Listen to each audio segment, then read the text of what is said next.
Hello बच्चों, ये video आपके साइंस के chapter number 2 nutrition in animal से है।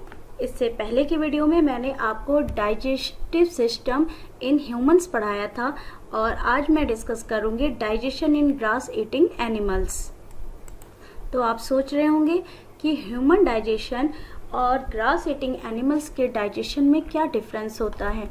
इसमें एक छोटा सा डिफरेंस है कि ह्यूमंस जो होते हैं वो हम कोई घास वगैरह या इस तरह के प्लांट्स नहीं खा सकते हैं, लेकिन जो एनिमल्स होते हैं, सभी एनिमल्स नहीं, कुछ एनिमल्स ऐसे होते हैं यानी कि जो ग्रास ईटिंग एनिमल्स होते हैं उनका जो डाइजेस्टिव सिस्टम है वो कुछ डिफरेंट होता है। तो आइए इसके बारे में डिस्कस करते हैं। Have you observed cows, buffaloes and other grass eating animals chewing continuously even when they are not eating? क्या आपने देखा है कि कई बार जो ग्रास ईटिंग एनिमल्स होते हैं जैसे कि काऊ और बफेलोज वगैरह, तो वो क्या करते हैं कि जब अपना भोजन ले लेते हैं, जब वो घास वगैरह या जो भी चारा भूसा होता है उसको खा लेते हैं और फिर जब वो इत्मीनान से बैठते हैं, आराम से रेस्ट पोजीशन में बैठते हैं, तो वो कंटिन्यूअसली अपने माउथ को चलाते रहते हैं, वो च्यूइंग करते रहते हैं कुछ। तो वो ऐसा क्यों करते हैं, वो क्या खाते हैं, उसके बारे में देखते हैं। Actually, they quickly swallow the grass and store it in a part of stomach called rumen. तो अब यहाँ पे एक शब्द आया आपका rumen। तो ये rumen क्या है उसके बारे में देखते हैं। जो ग्रास ईटिंग एनिमल्स होते हैं वो जल्दी जल्दी पहले क्या करते हैं, घास को खा लेते हैं और उसे खाते हैं और वो स्टोर हो जाता है उनके स्टमक में, जिसे हम क्या कहते हैं, रियूमेन कहते हैं। जहाँ पे ये स्टोर होता है उसे हम कहते हैं रियूमेन। ठीक, तो अगर अब आपको यहाँ से ये क्वेश्चन आ जाए कि व्हाट इज रियूमेन, तो आप लिख सकते हैं यहाँ पे कि जो ग्रास ईटिंग एनिमल्स होते हैं वो जो जिस अपने स्टमक में जहाँ पे जो फूड होता है उसको स्टोर करते हैं वो कहलाता है आपका rumen. Here the foods gets partially digested and is called कड।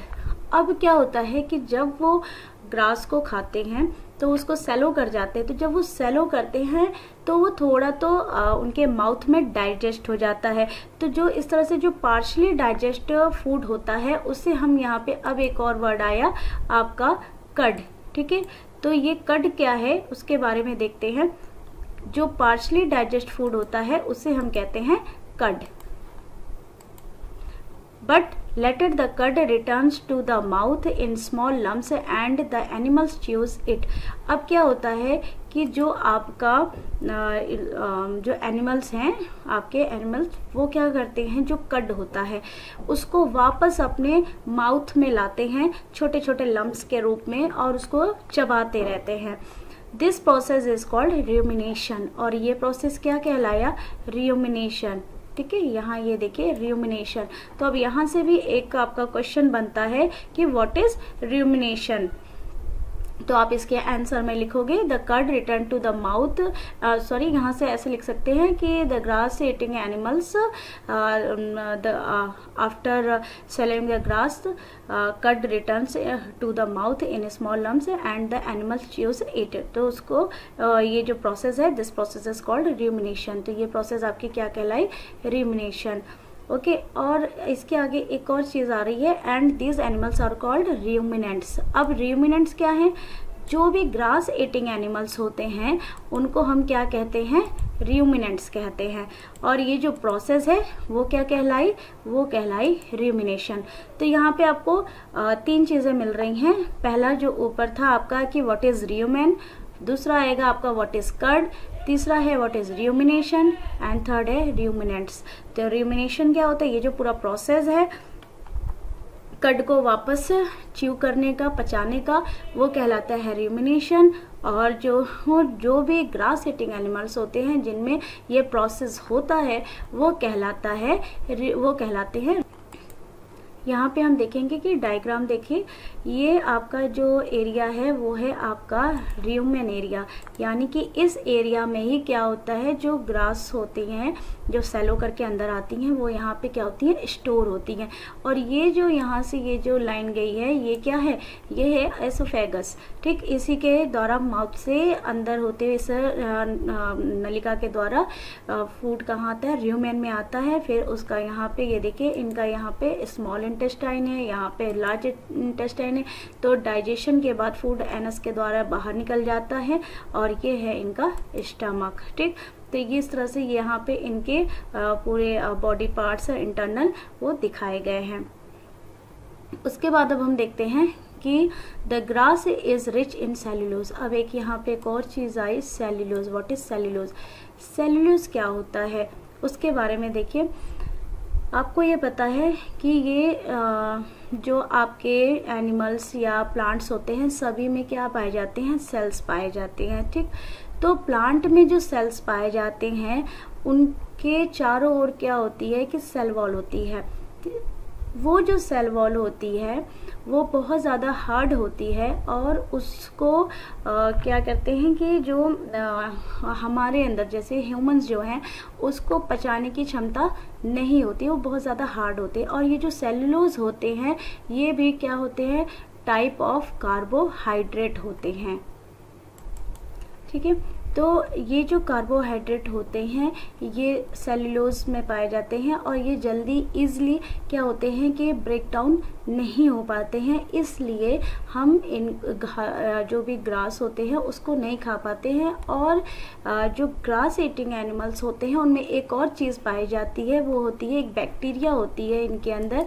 यहाँ पे देखिए, a type of carbohydrate in ruminants like cattle and deers, it is a bacteria present in ruminants। तो इनकी ये जो ruminants हैं, ठीक, यहाँ पे ये जो ruminants है इनमें क्या होती है, एक बैक्टीरिया होती है और वो क्या करती है, इस सेलुलोज को डाइजेस्ट करने में मदद करती है, हेल्प करती है। बट ये बैक्टीरिया हमारे स्टमक में, डाइजेस्टिव सिस्टम में नहीं पाई जाती है, इसलिए हम ग्रास को क्या डाइजेस्ट नहीं कर पाते हैं। तो ये कारण है कि जिसकी वजह से हम जो भी ग्रास है उसको ईट नहीं कर।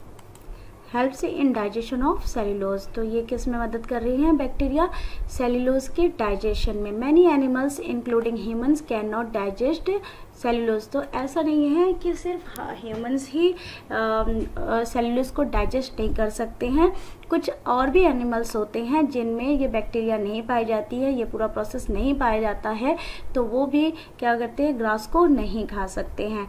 फिर उसके बाद यहाँ आते हैं animals like horses, rabbits etc have the large sac like structure called caecum between the oesophagus and the small intestine. तो जो आपके रैबिट और हॉर्स जो कि ये भी ग्रास ईटिंग एनिमल्स हैं, इनमें क्या होती है, एक बड़े से पाउचेस होते हैं, सैक्स होते हैं, जिन्हें हम क्या कहते हैं, सिकम कहते हैं। और ये जो आपके एसोफेगस है और स्मॉल इंटेस्टाइन के बीच में होती है। The cellulose of the food is digested here by the action of certain bacteria which are not present in humans। तो अब जो एसोफेगस और स्मॉल इंटेस्टाइन के बीच में जो सिकम प्रेजेंट है उसके अंदर सेलुलोज का क्या होता है, डाइजेशन होता है, उसमें बैक्टीरिया होती है और वो बैक्टीरिया क्या करती है, सेलुलोज को डाइजेस्ट करती है। तो ये बैक्टीरिया क्या होती है, ह्यूमन में प्रेजेंट नहीं होती है, ठीक। नेक्स्ट आते हैं, so for you have learned about animals which possess the digestive system but they are many small organism which do not have a mouth and a digestive system. तो इस तरह से आपने देखा कि बहुत सारे एनिमल्स में क्या होते हैं कि अलग अलग टाइप के डाइजेस्टिव सिस्टम होते हैं, ऑर्गेनिज्म में भी होते हैं, बट कुछ ऐसे ऑर्गेनिजम्स होते, स्मॉल ऑर्गेनिज्म होते हैं जिनमें कि ना ही उनके पास माउथ होता है ना ही डाइजेस्टिव सिस्टम होता है, मतलब उनके पास कोई भी अंग नहीं होता है, बॉडी नहीं कोई भी एक जो फंक्शनिंग ऑर्गन्स हैं वो कुछ भी नहीं होता है, फिर भी उनके अंदर डाइजेशन होता है, वो ग्रोथ करते हैं। तो वो कैसे होता है, then how do they acquire and digested food. तो फिर भी ये कैसे अपना डाइजेशन करते हैं, ये भी एक बहुत बड़ा क्वेश्चन है। तो इसके लिए आइए देखते हैं, in the section below you will learn another interesting way of food intake. तो आप यहाँ पे देखिए एक बहुत ही इंटरेस्टिंग आपको डाइजेशन का तरीका बता रही हूँ मैं आपको माइक्रो ऑर्गेनिज्म में, जो कि है अमीबा। ठीक है, तो अब हम यहाँ पे देखते हैं अमीबा में डाइजेशन कैसे। यहाँ पे एक शब्द आया आपका amoeba. Amoeba is a microscopic single celled organism found in pond water. तो अब ये जो आपका अमीबा है वो सिंगल सेल आपका ऑर्गेनिज्म होता है, और ये कहाँ पाया जाता है, आपके पॉन्ड वाटर में पाया जाता है। यहाँ नीचे देखिए ये अमीबा का एक स्ट्रक्चर बना हुआ है।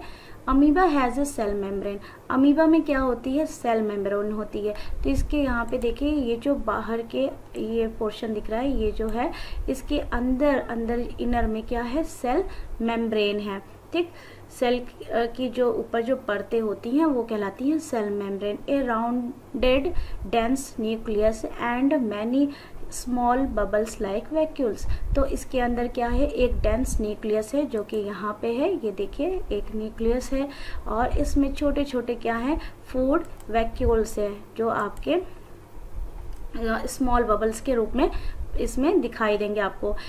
इन इट्स साइटोप्लाज्म, इनके साइटोप्लाज्म क्या है, ये जो अंदर पूरा फ्लूइड होता है ये क्या है, साइटोप्लाज्म होता है। Amoeba constantly change its shape and position.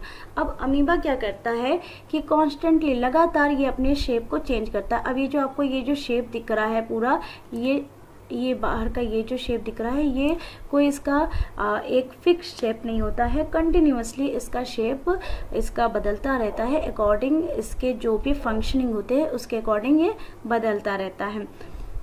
उसके बाद आइए इट्स पुशेज आउट वन और मोर फिंगर लाइक प्रोजेक्शन। इसमें अलग अलग आपको देखे इस तरह से ये फिंगर लाइक प्रोजेक्शन दिख रहा होगा, इसमें एक से ज़्यादा फिंगर लाइक प्रोजेक्शन ये दिख रहे हैं।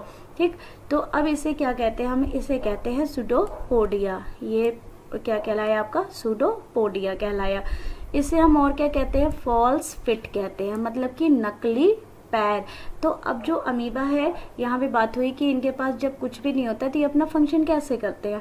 तो ये जो सूडोपोडिया है इसके मदद से ही ये आगे चलते हैं, ये आगे पानी में तैरते रहते हैं, इन्हीं जो फिंगर लाइक स्ट्रक्चर होते हैं इनसे। तो ये कहलाते हैं false feet for movement and capture the food. अब ये क्या करते हैं, यही जो फॉल्स फिट है ये फूड को कैप्चर करते हैं। अब यहाँ देखिए एक छोटा सा फूड पार्टिकल आ रहा है, ठीक, तो अब ये क्या करेगा, अपने अंदर क्या करेगा, फिंगर लाइक ऐसा स्ट्रक्चर बनाएगा, अंदर होता जाएगा, और इस फूड को अंदर आने के लिए क्या देगा, एक वे देगा, ठीक, रास्ता देगा, पाथ देगा, और ये फूड जैसे ही अंदर आएगा तो अब ये जो फूड वैक्यूल्स हैं यहाँ पे, ये अब जो डाइजेशन का प्रोसेस है, क्योंकि मैंने आपको बताया कि इसमें कोई डाइजेशन का सिस्टम ही नहीं है, तो फिर कहाँ हुआ, इसमें कोई ऑर्गन नहीं, तो ये जो फूड वैक्यूल्स है इसी के अंदर ये फूड्स आते हैं।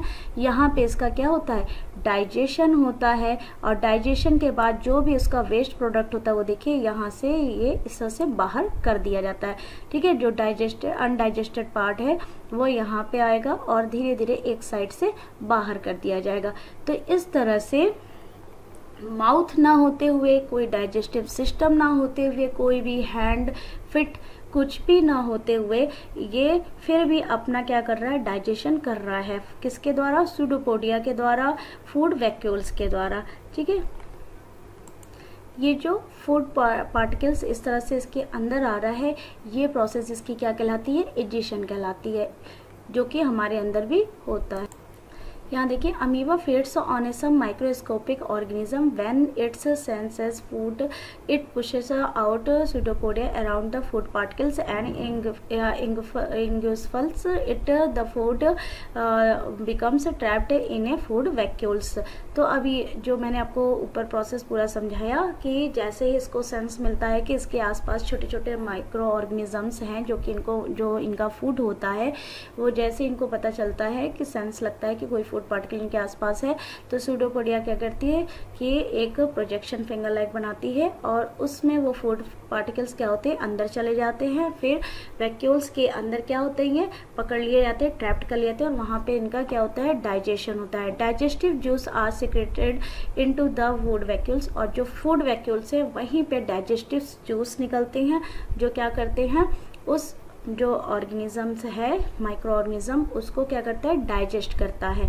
दे act on the food and break it down into simpler substance, और इस फूड को वो किस में कन्वर्ट करता है, सिंपलर सब्सटेंस में। मैंने आपको पहले भी बताया कि जो भी चीज़ हम खाते हैं या कोई भी ऑर्गेनिज्म लेता है वो कॉम्प्लेक्स सब्सटेंस में होता है, और डाइजेशन के दौरान उसे सिंपलर सब्सटेंस में पहले ब्रेक किया जाता है। Gradually the digested food is absorbed. The absorbed substance are used for the growth, maintenance and multiplication. तो अब जो डाइजेशन के बाद जो भी सब्सटेंस बचता है उसका यूज़ हम या जो भी ऑर्गेनिज्म है वो किस लिए करते हैं, ग्रोथ के लिए, मेंटेनेंस के लिए और मल्टीप्लिकेशन के लिए।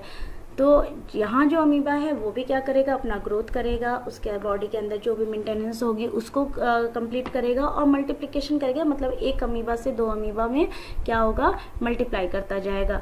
The undigested residue of the food is expelled outside by the vacuoles। और जो अब undigested food है, मैंने आपको ऊपर भी बताया कि वो क्या होता है, वैक्यूल्स के द्वारा बाहर कर दिया जाता है। The basic process of digestion of food and release of energy in the same in animals। ऐसे ही प्रोसेस आपके एनिमल्स में भी था, जैसे कि हम फूड को अंदर करते हैं जिसे हम इंजेक्शन कहते हैं, उसके बाद फिर वो डाइजेस्टिव सिस्टम में जाता है, स्टमक में जाता है, स्मॉल इंटेस्टाइन, लार्ज इंटेस्टाइन से होते हुए एनएस द्वारा बाहर कर दिया जाता है। तो सेम इसमें भी यही प्रोसेस चलता है। In later chapter you will learn about the transport of food absorbed by the intestine to the various part of the body. तो आगे का जो चैप्टर है उसमें आप और इंटेस्टाइन के कैसे वर्क होते हैं, कैसे प्रॉपर होता है, उसको आप इसमें लर्न करेंगे आगे के चैप्टर्स में। ठीक है बेटा, अब इस तरह से ये जो चैप्टर है आपका कंप्लीट हुआ। और अगर आपको इसमें अभी कुछ अगर कोई भी टॉपिक्स ऐसे लगते हैं जो आपको नहीं समझ में आए तो आप उसे कमेंट करके मुझसे ज़रूर पूछ सकते हो इन कमेंट सेक्शन। और अगर आपको ये चैप्टर अच्छे से समझ में आ गया हो तो प्लीज़ फटाफट लाइक करना और सब्सक्राइब करना ना भूलें।